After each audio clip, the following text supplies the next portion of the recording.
सांगोला तालुका शिक्षण प्रसारक मंडळ सांगोला संस्थापक अध्यक्ष कैलासवासी चंद्रशेखर विश्वनाथ उर्फ बापूसाहेब झपके यांच्या 44व्या स्मृती समारोहानिमित्त आपण या ठिकाणी या वर्षी जे कार्यक्रम ठेवलेले आहेत त्याचं थोडक्यामध्ये स्वरूप असं आहे की दिनांक 9 आणि 10 या दिवशी जिल्हास्तरीय आणि तालुकास्तरीय वक्तृत्व स्पर्धा, त्यानंतर 12, 13 आणि 14 या राष्ट्रीय स्तरावरच्या बास्केटबॉल स्पर्धा आणि 16 तारखेला याचा सांगता समारंभ आहे। या ठिकाणी जे उद्घाटक म्हणून येत आहेत बास्केटबॉलच्या ह्याला, तर स्थानिक आमदार माननीय बाबासाहेब देशमुख यांच्या अध्यक्षतेखाली आणि ज्यांनी आम्हाला मदत केली मागास सामने बनवण्यासाठी ते पदवीधर मतदारसंघाचे आमदार कुंडलचे माननीय अरुणांना लाट यांच्या शुभ हस्ते हा कार्यक्रम होतोय। या कार्यक्रमाला प्रमुख उपस्थिती म्हणून डेप्युटी डायरेक्टर स्पोर्ट्स युवराज नाईक, त्याचप्रमाणे जिल्हा क्रीडा अधिकारी आणि त्याचप्रमाणे दत्तात्रय वरकड जे डायरेक्ट खेळाडूमधून स्पोर्ट्सचे अधिकारी झालेले आहेत, ज्यांना विशेष दर्जा दिलेला आहे मुख्य क्रीडा कार्यकारी अधिकारी, यांच्या उपस्थितीमध्ये हा कार्यक्रम संपन्न होतोय।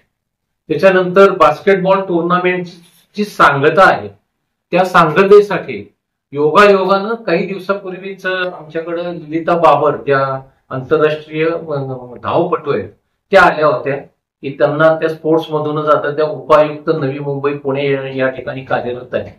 तर त्यांनी ग्राउंडचं काम चालू असताना खूप चांगल्या प्रतिक्रिया दिल्या आणि म्हटलं मॅडम तुम्ही याच का हो, तर त्या आयदर ऑर त्यांच्या ह्याच्यावर आम्ही ठेवलं तर त्या समारोपाला म्हणून येत आहेत। त्याचप्रमाणे नुकत्याच झालेल्या ज्या जागतिक खो खो स्पर्धा आहेत ज्यात भारतानं अजिंक्यपद मिळवलं, त्याची विजेत्या संघाची कॅप्टन जी आहे कुमारी प्रियंका इंगळे त्या या ठिकाणी येत आहेत। म्हणजे क्रीडा क्षेत्रामधले हे 2 नामवंत दिग्गज खेळाडू या ठिकाणी उपस्थित आहेत। याशिवाय या स्पर्धा भरवण्यासाठी ज्यांनी बक्षिसासाठी काही रक्कम दिलेली आहे असे गावातले वेगवेगळे जे उद्योगपती आहेत त्या उद्योगपतींच्या उपस्थितीमध्ये हा कार्यक्रम होतोय। 16 तारीख जो ऍक्च्युली आम्ही स्मृती दिवस म्हणून साजरा करतो, त्या दिवशी सकाळी 7 वाजता समाधी दर्शनाचा कार्यक्रम असतो। तिथं विविध धर्मांच्या प्रार्थनेचा कार्यक्रम सुमारे पाऊण तास चालतो। त्याच्यानंतर शाळेमध्ये जी उभी तैलचित्र आहे त्या तैलचित्राला पुष्पहाराचा अर्पण असतो कार्यक्रम, आणि त्यानंतर सांगता समारंभ ज्याला आपण म्हणतो तो सकाळी 10 वाजता आहे, ज्यासाठी महाराष्ट्रातले बीड येथील प्रसिद्ध वक्ते श्रीयुत राहुल गिरी हे येत आहेत। तर अशा पद्धतीनं हा कार्यक्रम आहे। याबरोबरच गेल्या काही वर्षापासून आम्ही जिल्ह्यातील आदर्श शब्द आम्ही वापरत नाही, आम्ही गुणवंत शिक्षक म्हणतो, तो पुरस्कार मागवला जातो। त्यासाठी काही पुरस्कार आम्ही काही प्रस्ताव मागवतो, त्या प्रस्तावाची छाननी बाहेरच्या 3 प्राध्यापकांच्याकडून किंवा प्राचार्यांच्याकडून केली जाते आणि ते जे नाव देतील त्या नावाला तो पुरस्कार दिला जातो। स्मृतिचिन्ह, एखादी प्रतिमा आणि रोख 15-11 रुपये देऊन आपण त्यांना सन्मानित करतो। या वर्षी मात्र आम्ही कोणाचाही प्रस्ताव न मागता एक शोध घेतला की आपल्या जिल्ह्यामध्ये वेगळं काही काम करून दाखवणारा कोणी शिक्षक आहे का, आणि मग त्या शिक्षकाच्या आम्हाला शोध घेता शेटफळ येथील त्या संस्थेचं नाव काय,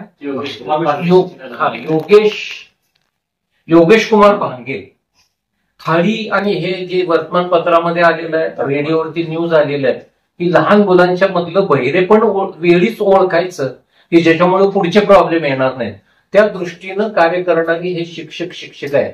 तर तो शोध आम्हाला लागल्यामुळे या वर्षीचा जिल्हास्तरीय पुरस्कार प्रस्ताव न मागवता यांचं कार्य बघून आम्ही यांना देण्याचं ठरवलं।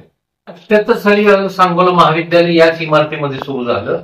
तर या कॉलेजला मिळालेले पहिले फिजिकल डायरेक्टर कैलासवासी संभाजी बोडगे यांचा बास्केटबॉल हा गेम होता। ते स्वतः शिवाजी विद्यापीठाचे उत्कृष्ट बास्केटबॉल खेळाडू होते। त्यांनी हा गेम इंट्रोड्यूस केला आणि हा गेम पाहत असताना असं लक्षात आलं की हा जरी परदेशी गेम असला तरी ह्याच्यामध्ये सांघिक काम ज्याला आपण टीम म्हणतो, हे टीम आणि कौशल्य आणि उत्सुकता हा सगळाच भाग याच्यामध्ये, त्याचप्रमाणे सर्वांगीण व्यायाम होणारा, म्हणजे काही गेम आपल्याकडे असे उदाहरणार्थ क्रिकेट की माझ्याकडे बॉल आला तरच मी हालेन जागेवरच, नाही तर मी जागेवरच असतो, पण इथं तुम्ही पाहाल तर सर्व खेळाडू एकाच वेळेला तुम्हाला धावताना पळताना आढळतात. तर या दृष्टिकोनातून म्हणून आणि हा गेम रुजावा या भागात, हा एक तो नवीन होता त्यावेळेला, म्हणून त्या नवीन खेळाचं म्हणून आपण बास्केटबॉलच्या टुर्नामेंट चालवले. त्यात आपल्या भागातले तर पश्चिम महाराष्ट्रातले सातारा असेल, सांगली असेल, मिरज असेल, कोल्हापूर असेल, उस्मानाबाद असेल, त्याच्यानंतर पुणे असेल, मुंबई असेल, नागपूर, यावर्षी नागपूरचे 2 संघ यावर्षी आहेत. या बहुतेक जिल्ह्याच्या ठिकाणी जिथं बास्केटबॉलचे क्लब्स पण आहेत खेळाडूंचे, त्यांच्याकडचे एक काळ असा होता की खूप संघ यायला लागले आणि त्याच्यामध्ये जे प्रोफेशनल खेळणारे तेच बक्षीस घेऊन जायला. म्हणून गेल्या 4-5 वर्षापासून आम्ही निमंत्रित संघांना निमंत्रित करतो, मोजक्या संघांना, की ज्याच्यामध्ये फार मोठा खेळाडू कोणी नाही, जे खेळाडू आहेत त्यांच्यामधनं चांगला. आता इथं जे खेळले त्यातनं राष्ट्रीय स्तरावरती सिलेक्शन झालेली सुद्धा खेळाडू आहेत या ठिकाणची, म्हणजे इथं.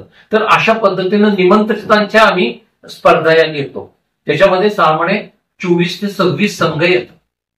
धक्के कुटुंबियांच्याकडून वडिलांच्या नावावरती एक स्मृतिचिन्ह, ज्याला स्मृतिचषक म्हणता येईल, आपण हे देतो. आणि मग त्याप्रमाणे पहिला नंबर, दुसरा नंबर, तिसरा नंबर, बेस्ट शूटर, यावर्षी थोडे दाते आमचे वाढले आणि त्याच्यामुळे गेल्या वर्षीपेक्षा आम्ही बक्षिसाची रक्कम थोडी वाढवलेली आहे.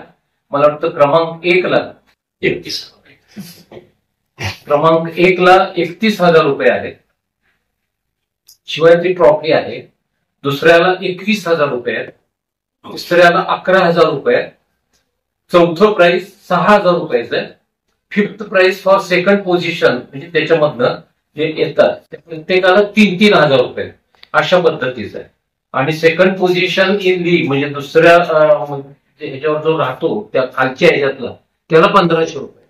याशिवाय काही स्पॉन्सर असतात त्यांच्याकडून बेस्ट शूटर म्हणजे ज्यानं जास्तीत जास्त बास्केट केल्या अशा खेळाडूंचं त्याला एक वेगळं बक्षीस, म्हणजे चषक आणि रोख रक्कम या स्वरूपात दिलं.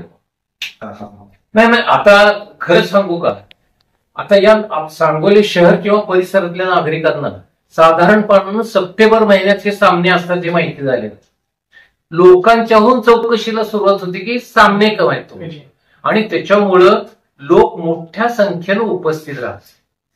त्याच्यामुळे वेगळं आवाहन करण्याची पण आता गरज नाही, परंतु एक औचित्य किंवा एक काय म्हणूया आपण कस्टम म्हणून मी सर्वांना विनंती करेन की बाबा हे जे सामने आहेत जिथं वेगवेगळ्या खेळाडूंना आपणाला प्रत्यक्ष खेळताना पाहता येतं, तर असे सामन्यांच्यासाठी आणि इतर जे आम्ही स्पर्धा घेतो त्यासाठी जास्तीत जास्त नागरिकांनी यावं आणि याचा फायदा घ्यावा.